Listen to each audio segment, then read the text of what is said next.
Okay, this lecture is going to be an introductory lecture to the discipline of organizational behavior.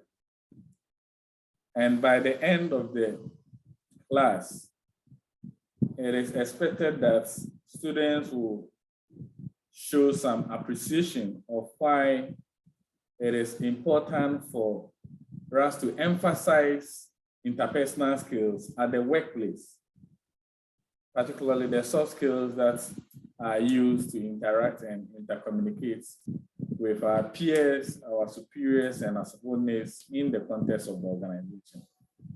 Thereafter, we'll also be looking at some of the definitions that have been advanced to elucidate what an organizational behavior means. We will also consider the various behavioral science disciplines that has led to or contribute to the field of organizational behavior as we have now. And one of the things that you will learn is that until recently, in fact, in the 80s, business schools did not pay attention to the treatment of some of these disciplines because they construed it as a common sense that everyone is expected to have. But the research by Elton Mayo, which led to the Human Relations School of Thought, advised that it is important we equally dedicate attention to the dissemination of knowledge on how you can acquire some of these soft skills, such as interpersonal skills, and apply them accordingly in the organizational context. And lastly, we will also be looking at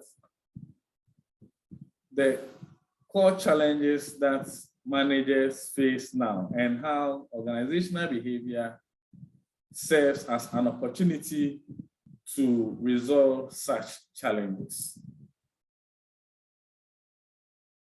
So, interpersonal skills.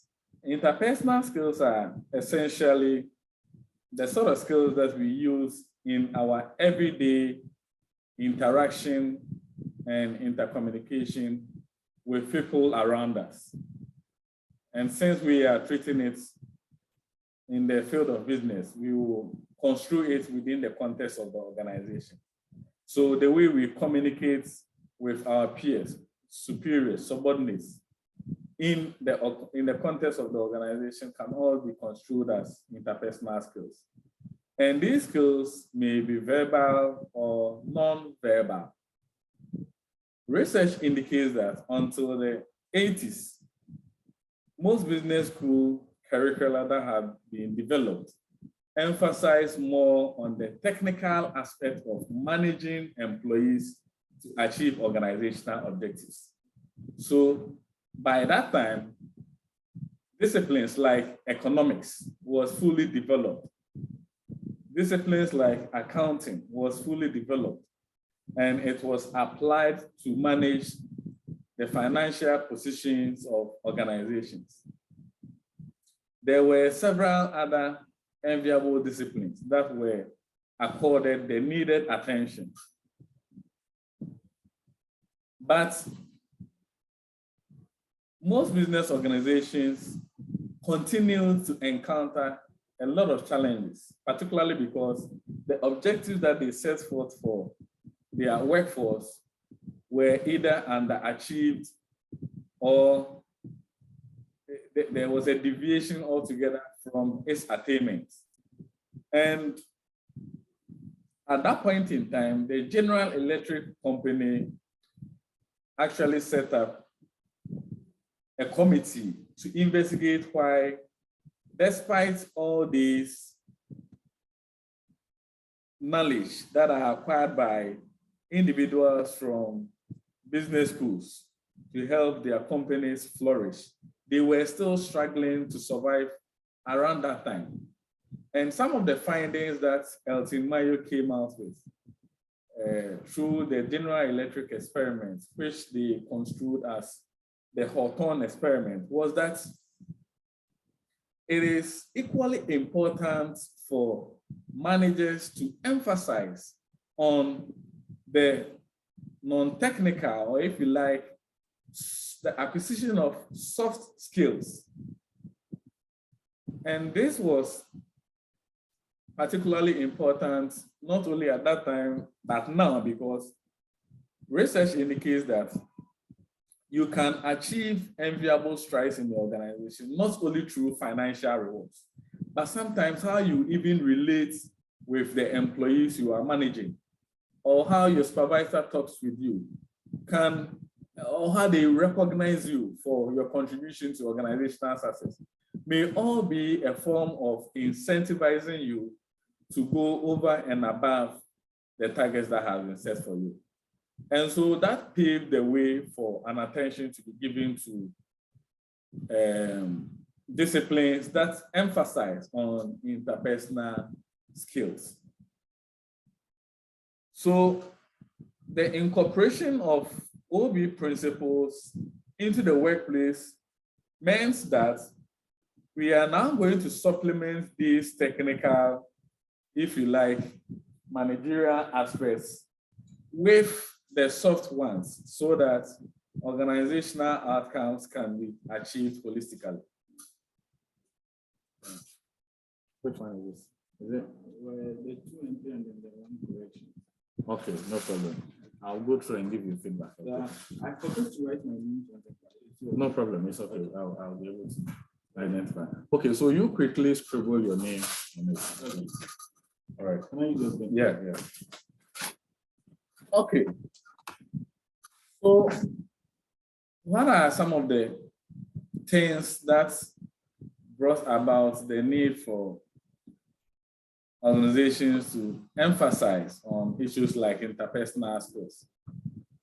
One of the findings was that companies that were characterized or noted for their good interpersonal skills were treated as an organization of choice. Nana Azuma, kindly mute your microphone. Okay. Nana Azuma, mute your microphone. Sir, please, I'm sorry.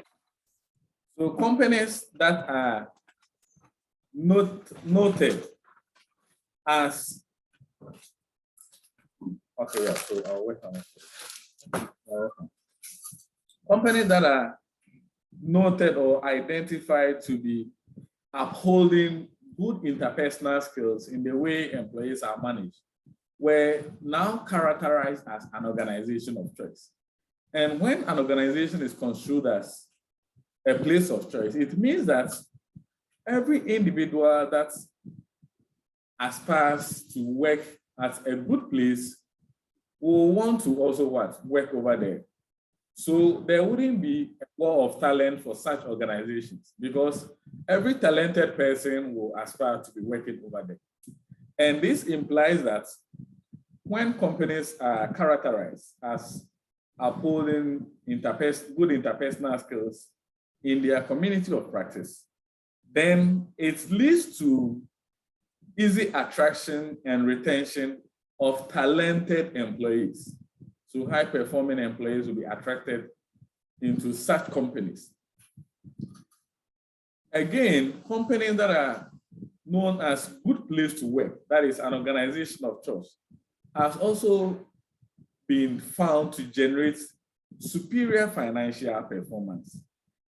And the logic is simple, because this organization of choice is attracting the creme de la creme, people with distinctive capabilities or people with superior knowledge, skills, and abilities, which may be scarce or rare in that community of practice.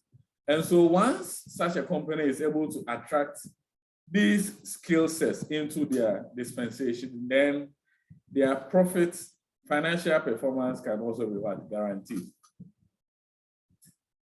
Again, a strong relationship has also been found between quality of workplace relationship and employee job satisfaction, stress, and turnover.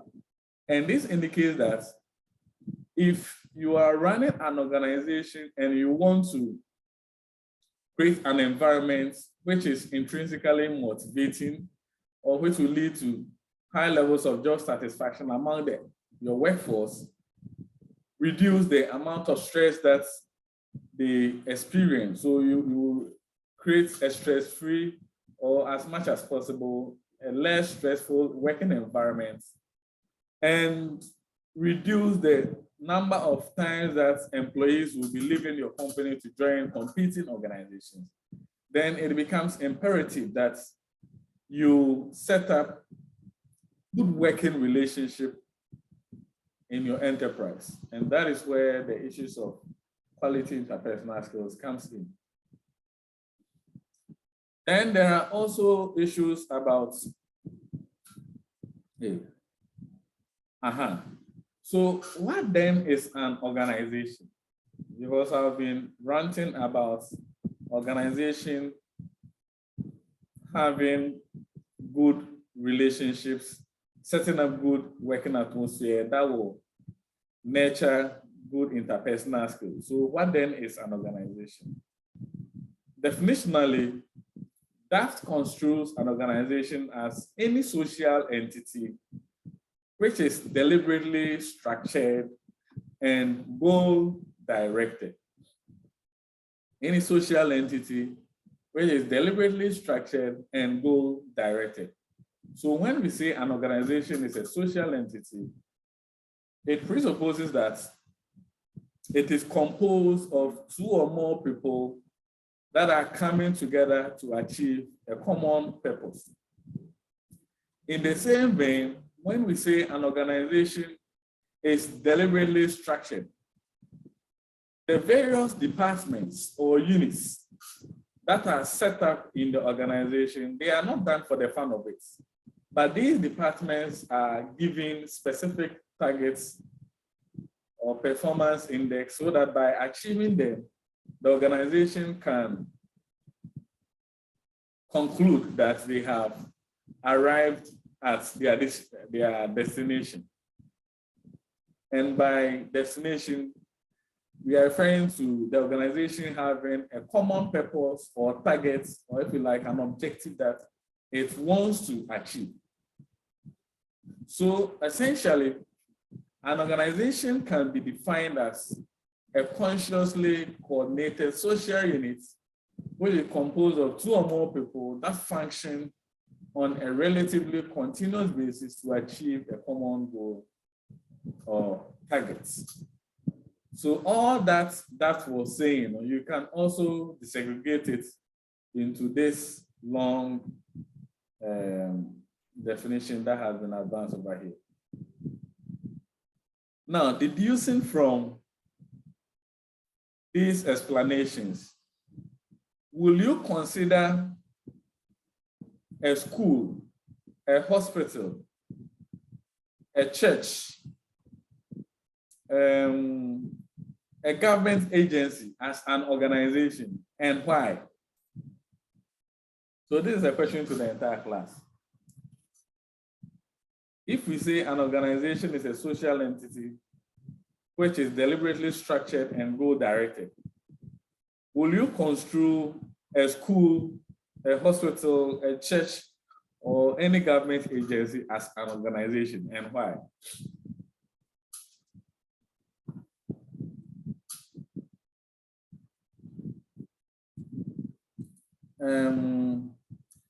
Ella. Yes, sir. In my opinion, yes, I think all of these, I would consider all of these as organizations. And by Daft's definition, he says it's a social entity. Clearly, all of these are social entities, and they are goal-directed. School, for instance, it has a goal. Every hospital does too. Irrespective of it being profit or non-profit, it's goal-directed and it's deliberately, structured. Thank you. Okay, thank you very much. Does anyone have a differing opinion, or you all subscribe to Ella's exposition? So we can all agree that all these constitute an organization, right? Yes, sir. Okay. Now,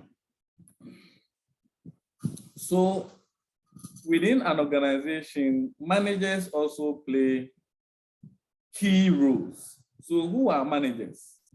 And the process that managers go through to achieve their objective is what we call management. Yes, sir.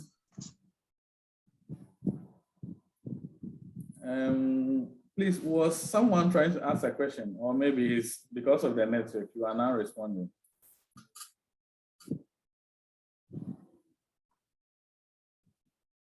Okay, so let's make progress.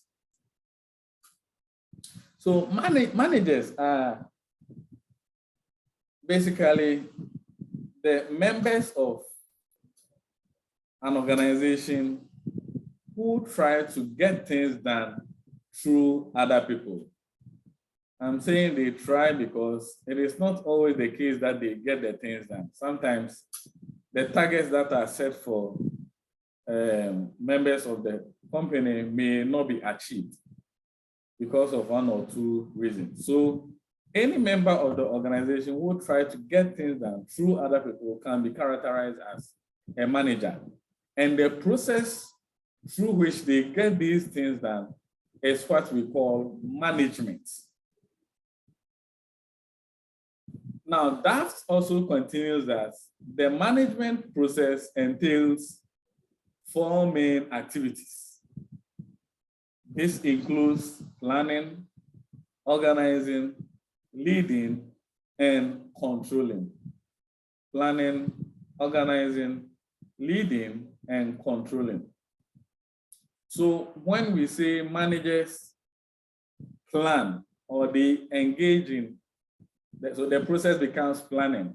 The planning component or activity of management entails an attempt by the managers to forge long-term goals or overall strategy that needs to be attained in the future for the company.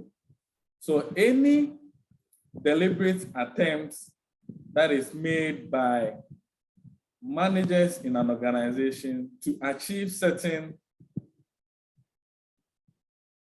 objectives in the long run can be construed as planning. And the blueprints that we follow to achieve these long-term goals is what we call the plan. So the process is planning, and the end product that is followed is the plan. Now, another activity that managers also engage in the course of management is organizing.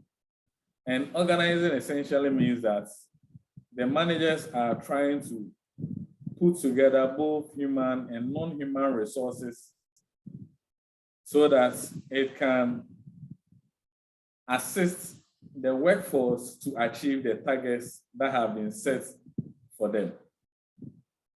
And this entails determining what tasks are supposed to be performed, who performs such tasks, how they are to be performed, when they are to be performed, where, and who you even report to. All those fall within the dispensation of organizing.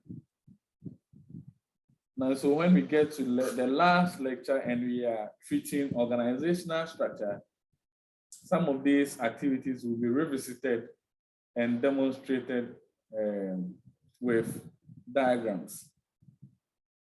Then the leading components of management.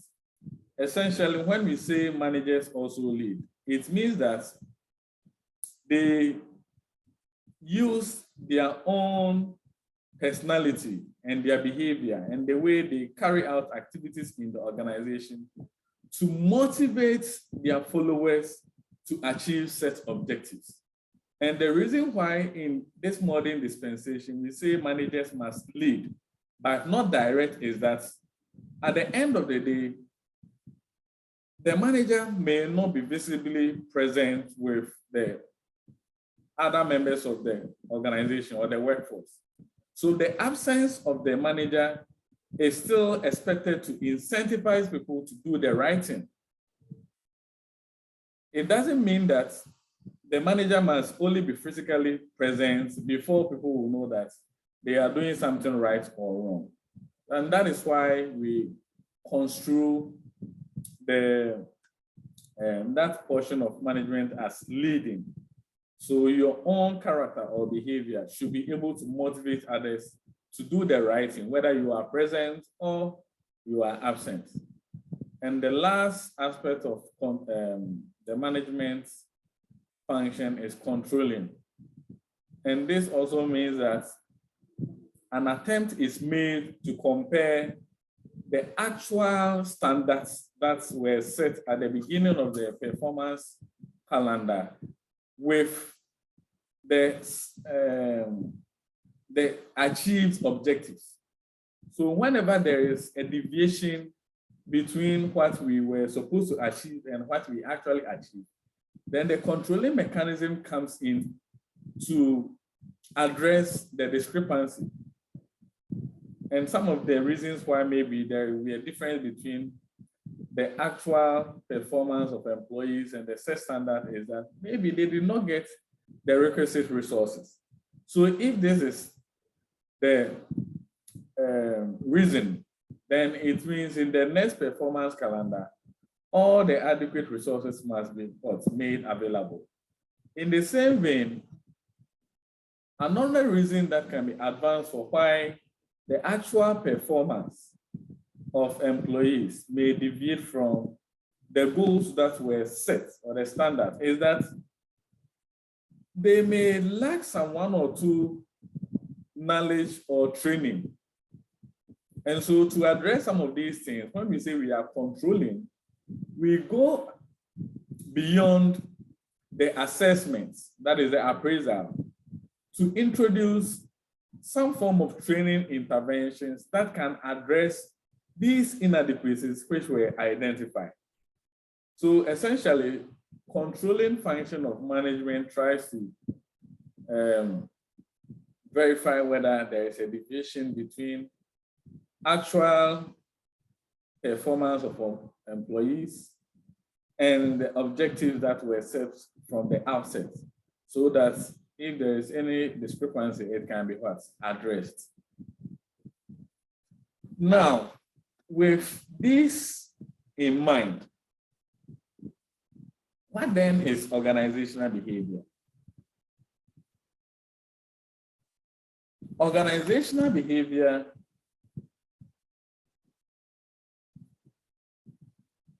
can be defined severally depending on the text or material that you are using. So, for instance, Bauer and Erdogan defines it as a systematic study and application of knowledge about how individuals and groups act within the organization where they work.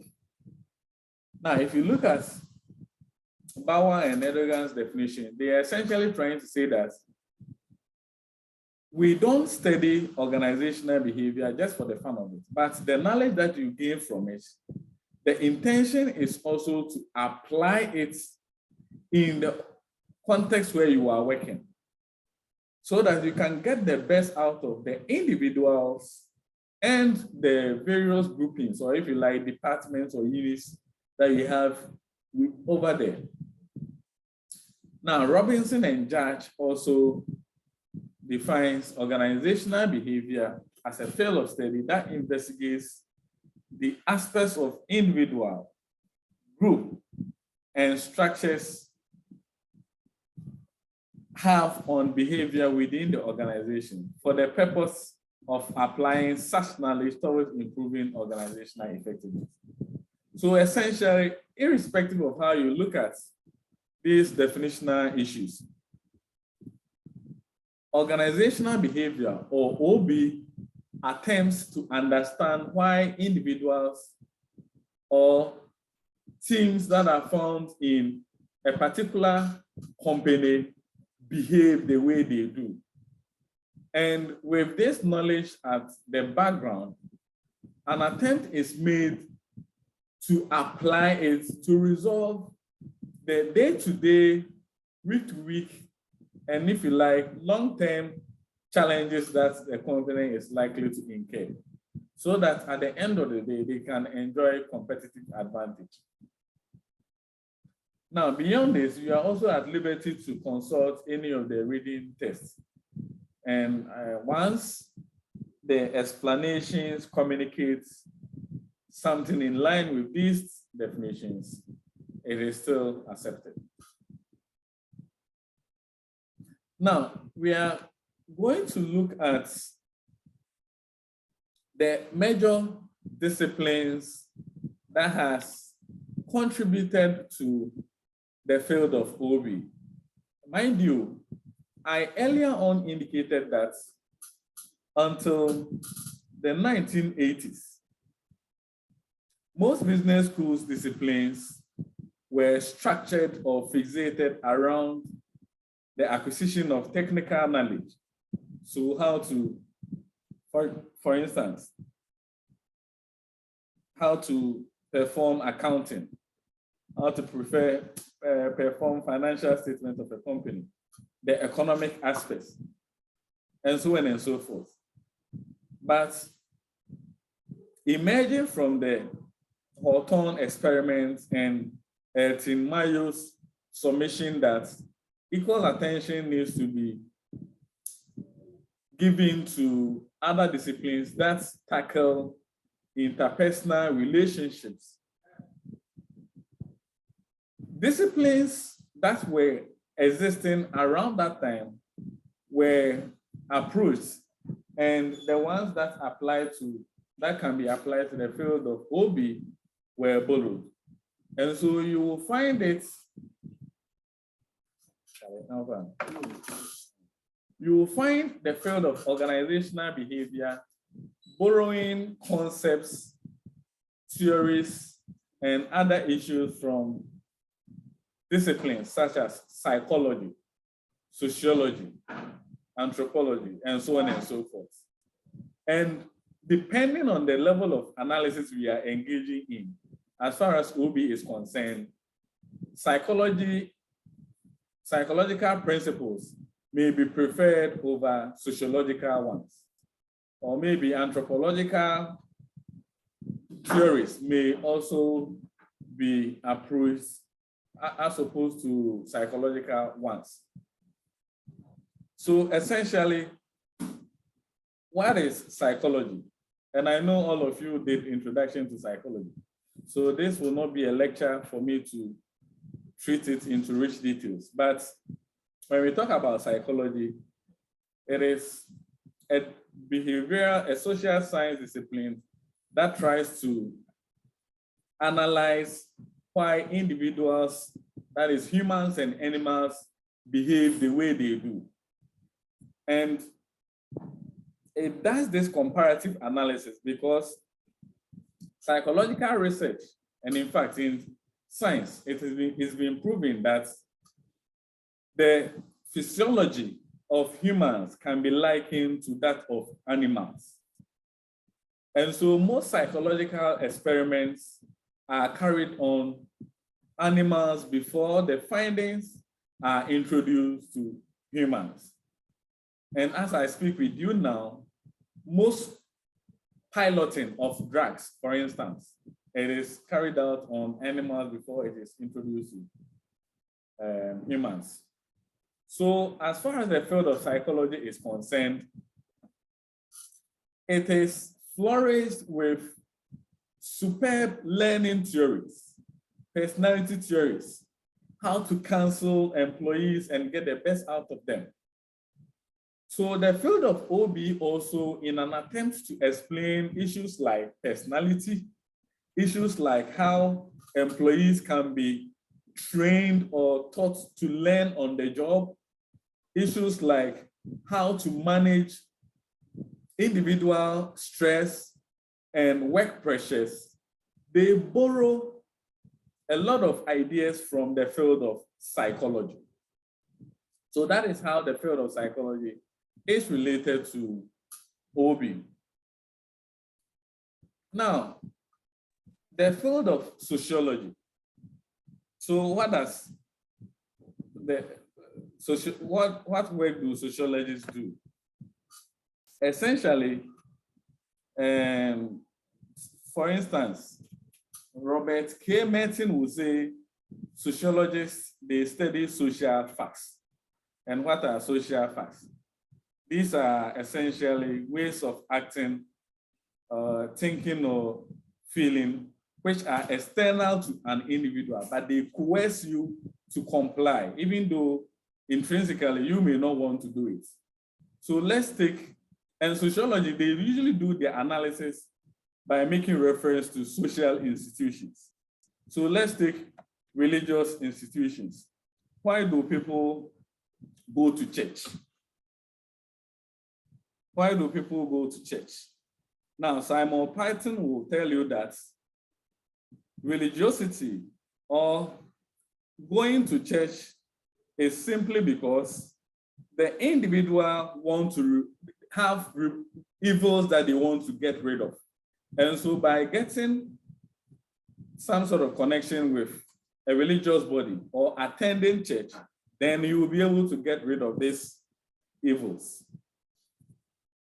And Durkheim, in fact, Karl Marx will also tell you that religiosity or religion is the opiate of the masses. And by masses, we are saying Your that. line is breaking. Oh, really?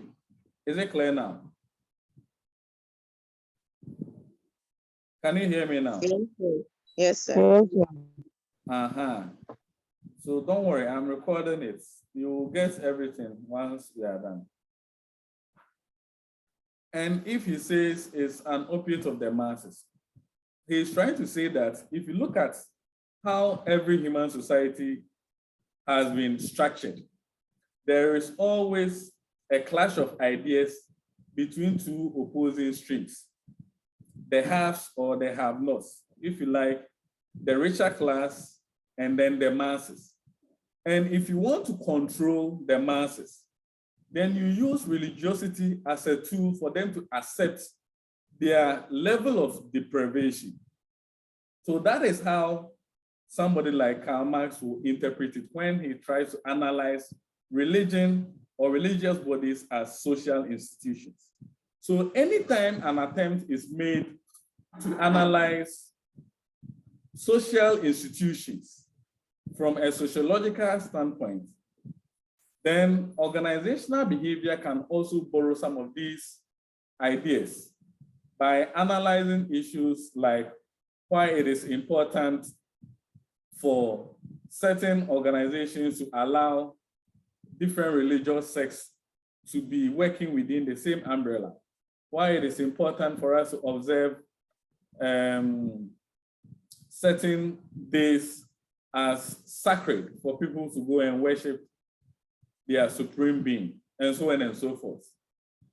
Now, other key concepts which have also been borrowed from the field of sociology include formal organizations. So I'm sure you are all familiar with the famous Max Weber. Max Weber.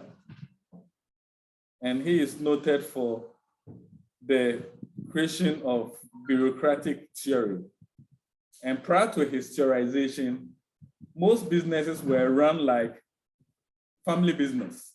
And so if you do not have the family bloodline running through you, you may not get the opportunity to work within it. But Weber, with his idea of having formal organization and also a bureaucratic structure, he meant that you have to get the right skill set.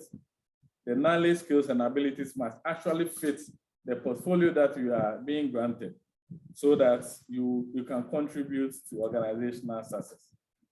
Then we can also talk about structuring in organizations, power dynamics, politics, conflicts in organizations. So all those concepts were borrowed from the fields of sociology. Then social psychology. Traditionally, the level of analysis of psychologists is at the individual level, but there is a branch of psychology that also subscribes to the notion that beyond individual level, you can also apply psychological principles to understand why people behave the way they do whenever they are in team or group situations. So that is the social psychology components. And they are noted for bringing forth concepts like the notion of attitude,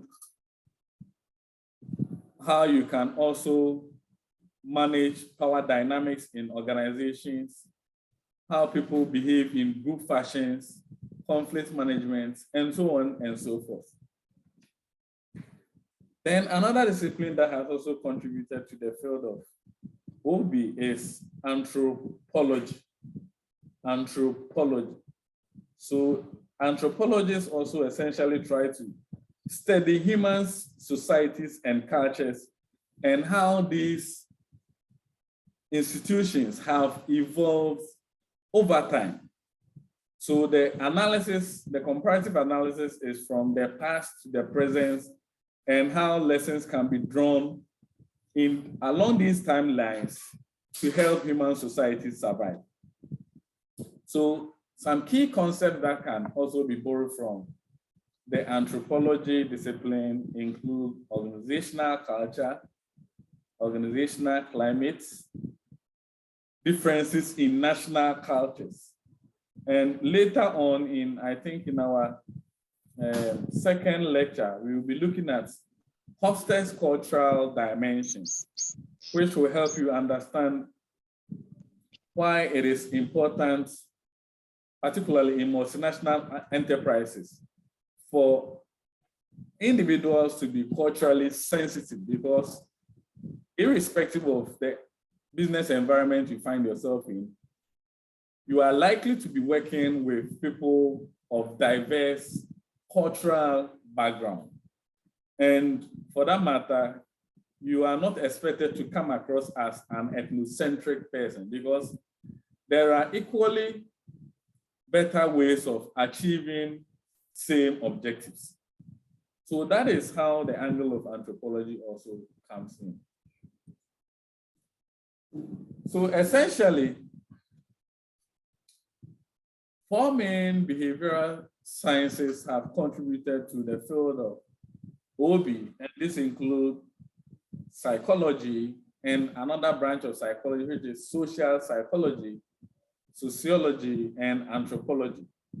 With psychology, some key concepts and issues that were derived include learning theories that can be utilized to enhance employees' assimilation of knowledge, both on the job and off the job. And so I'm sure you were introduced to some of these learning theories in your introduction to psychology class. And when we are developing training and development interventions, and attention is paid to all these things. Still, from the field of psychology, a lot of theories were derived and propounded by psychologists, particularly motivational theories. So from Maslow to Herzberg to factor theory, they were originally theorizing something to be applied by psychologists. But eventually it emerged that the philosophical underpinnings of their theories had huge implications for other disciplines. That is why beyond psychology, OB also borrows some of these theories in order to elucidate how managers can incentivize employees to achieve set objectives, particularly not necessarily through financial incentives. Then the issue of personality. So these are some of the contributions that we are getting from the field of psychology. Then in social psychology too, like I mentioned earlier on, it tries to elevate the psychological discourse to group processes, if you like, team processes. So how change, attitudinal change can be achieved in an organization. If a survey is conducted and it is derived that a lot of the workforce have a negative attitude towards their company, particularly because maybe they are not properly incentivized. Then there are psychological interventions that can be derived to also change some of these attitudes. Then the field of sociology. So formalization of organizations, organizational change, organizational culture, power dynamics, communication patterns, all can be subscribed from the field of sociology. And in fact, the field of sociology, a famous sociology like Chester Barnard is also noted for drawing our attention to the idea that even in a formal organizations, you can also have informal organizations in it. So formal organizations and informal organizations. That is where people come together to form their own cliques that are not recognized by the laid down organizational structure, and they pursue it informally to achieve their own parochial interests. So all those ideas came from sociology. Then anthropology, so study of human social institutions. And it does this in a comparative manner in order to learn lessons from the past and address some of these challenges that occurred in the past.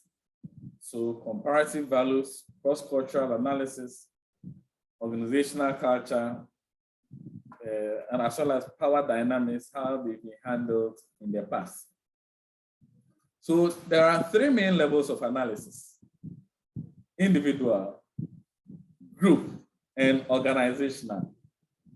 And when we say we are addressing an OB issue at the individual level, it means that we are treating each employee as a case, and an attempt is made to understand why an employee behaves the way they do in the organizational setting. So why is it likely that someone may learn faster on the job? Why is it possible that someone may be more incentivized by mere recognition or praise from the supervisor as opposed to some sort of financial reward, and so on and so forth? So when we try to do this individual analysis, then the unit of analysis is at the individual level. Then at the group level, we are looking at issues like working in teams or working in groups, why it is important to have a leader right after the formation of a group. The argument for and against the origin of leaders, whether they are born or they are made, and so on and so forth. So all this analysis occur at the group level. Then at the organizational level, an attempt is made to understand why there should be a deliberate structure with clear lines of reporting and specific responsibilities accorded to each role that is being played in that particular structure. So now, a number of challenges exist in current managerial practice, and organizational behavior as a discipline may profess solutions to some of these challenges. So the first one is economic pressures. Now, managing employees well when times are tough has been characterized as hard just as when times are good, or if not hard. And this is particularly true because understanding how to reward, satisfy, and retain employees is at premium, whether you are in good times or bad times. In bad times, issues like stress, decision making, and conflict management may come at the forefront, because in the managerial process, you are handling people in a social environment. And just as in our smaller family sex, we have conflicts and clash of ideas cropping up whenever we are trying to take a decision. In a formal organizational settings, these are also likely to crop up. So knowledge from OB, particularly on how you can manage stress, how you can take good decisions under stressful situations, how you can manage conflicts, can help ease up some of these challenges. Now, the issue of globalization also poses a lot of challenges to many organizations, which OB professes solution to. And with the inception of globalizations, organizations may now be operating borderless. In other words, the whole world becomes their operational turf. So organizations are no longer constrained by national borders. And when we say the world becomes a global village, or the whole world becomes their operational turf, it indicates that you have to be knowledgeable about what is happening outside your geographical borders, particularly for multinational enterprises that may be recruiting and managing workforce from different geographical and cultural contexts. So in an attempt to address proper assignments of international assignees to subsidiary companies, particularly in these multinational enterprises or in this global dispensation we find ourselves. Knowledge about OB will indicate that you need to be culturally sensitive and culturally knowledgeable, particularly about the new context where you are likely to assign your international assignees, so that you adequately prepare them and reduce chances of culture shock. In the same vein, there is a high likelihood that you'll be working with people from different cultures, ethnicity. And OB, particularly the issue of diversity, will help you to appreciate why you have to understand, you need to reduce your level of ethnocentrism and also be receptive towards other people's ways of achieving the same objective. Now, then the issue of workforce diversity. At any point in time, organizations must subscribe to have the right mix of age categories, ethnicity, and particularly if there are diversity regulations in the jurisdiction where you are operating, then issues about gender too does not have to be downplayed, sexual orientation, racial background, and so on and so forth, so that you do not end up implementing policies and practices that may discriminate towards any of these diverse categories, be it gender, race, or ethnicity. So OB will, particularly those that will be doing recruitment and selection, will sensitize you on the need to be open towards some of these issues. And in terms of meeting the needs of your customers, one of the recurring challenges that most businesses face now is how to satisfy the increasing appetites of their customers. So OB can help managers to increase the success of these interactions by showcasing how employees' attitude and behavior can, for instance, lead to superior customer satisfaction. What we are trying to say over here is that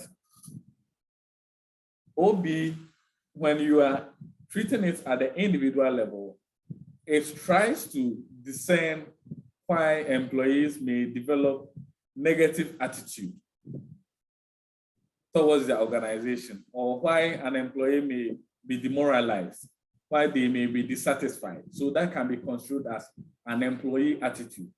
Now, in terms of employee behavior, it can also help you to analyze performance appraisal outcomes of employees, and thereafter implement interventions, maybe through training and development or some form of motivation, that can address those performance inadequacies.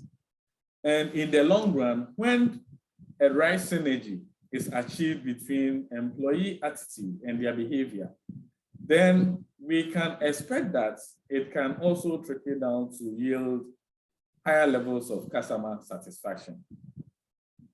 Now, but over here is a caveat. There is a caveat. The fact that you are incentivizing employees to have proper attitude towards their organization through motivation, job satisfaction, citizenship behavior, and also putting interventions to address their performance appraisal deficiencies, does not necessarily mean that it will lead to customer satisfaction. So the relationship that we are talking over here is more of correlation than causation. Some of these things, when you get to level 300 and you are doing research methods, more lights will be thrown to it. So what the point I'm trying to make is that you can achieve enviable strides in terms of employee work attitude and their work behavior, but still your customers may not be satisfied, simply because the source of their dissatisfaction may not necessarily be as a result of the initial factors I mentioned, that is maybe poor work attitude of employees or poor work behavior. It may essentially be as a result of the company churning out goods and services which are inferior to their level of satisfaction. So there are several factors that can lead to why customers are dissatisfied with a company's operation. People skills. Now, when you go through this course, you also gain insight into specific people skills that can be used on the job. So those of you that will be doing HR, we will be delving deeper into how you can design the working environment to be intrinsically motivating. We will also be looking at how techniques can be set, how some specific techniques can be designed for managers for them to appeal to the needs and well-being of their workforce. So there are some specific managerial skills that best practice recommends that you can gain. And all these people skills may not be obtained when you learn other disciplines in the field of business, which does not necessarily tackle on the soft aspects of human relations or interpersonal skills. Now, the levels of analysis in the field of organizational behavior, levels of analysis. There are 3 main levels of analysis, and I think I mentioned it when I was explaining the various disciplines that has led to or contributed to the field of OB. Now, these levels include the individual level, the group level, and organizational level analysis. when we say we are conducting an individual level analysis in the field of OB, it simply means that the entirety of the organization has been broken down, and each individual in it is analyzed as a case to understand why they behave the way they do in the organization. So, for example, if I want to understand why my boss personality, whether he's phlegmatic, he's conscientious, he's extroverted or introverted, and so on and so forth, then the level of analysis I am engaging in is at the individual level. Because over here, my fixation is on my boss. Now, if I want to understand how my manager's personality can affect the group that I'm working in, then the level of analysis is at the group level. I want to say over there, we are looking at the managerial personality's influence on a team. So, and this team can be construed as maybe a unit or a department in the organization that has a common aim to achieve. Now, if I want to understand how the culture of the organization affects my boss's behavior, so organizational culture, how it affects someone's behavior within the organization, then the level of analysis is at the organizational level. Because over here, we are looking at it in the superstructure, not in silos. Please, is the distinction clear? Yes, sir. Yes, sir. Okay. Any questions so far?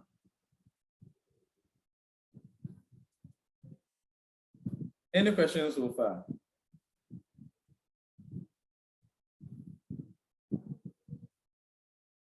Okay. So for today, that will be the end of the lectures.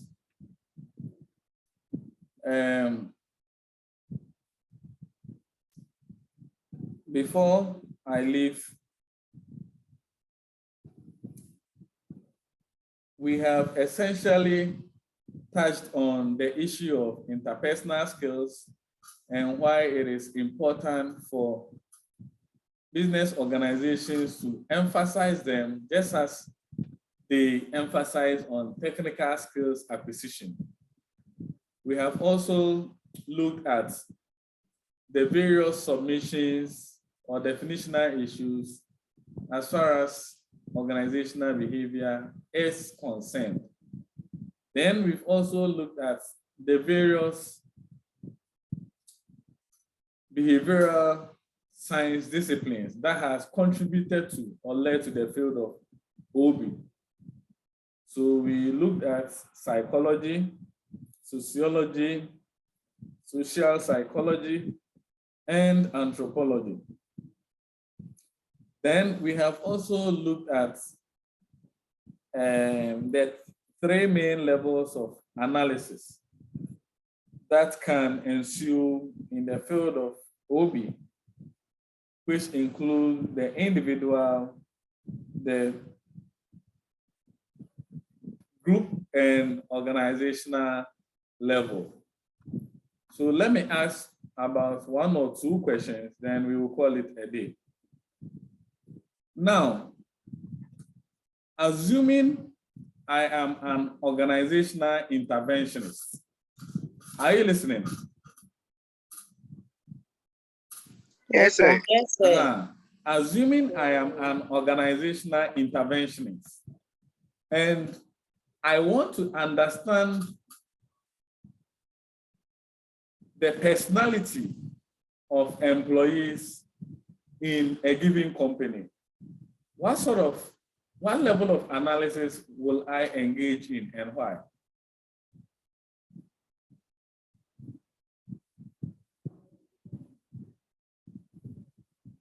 Who would like to try?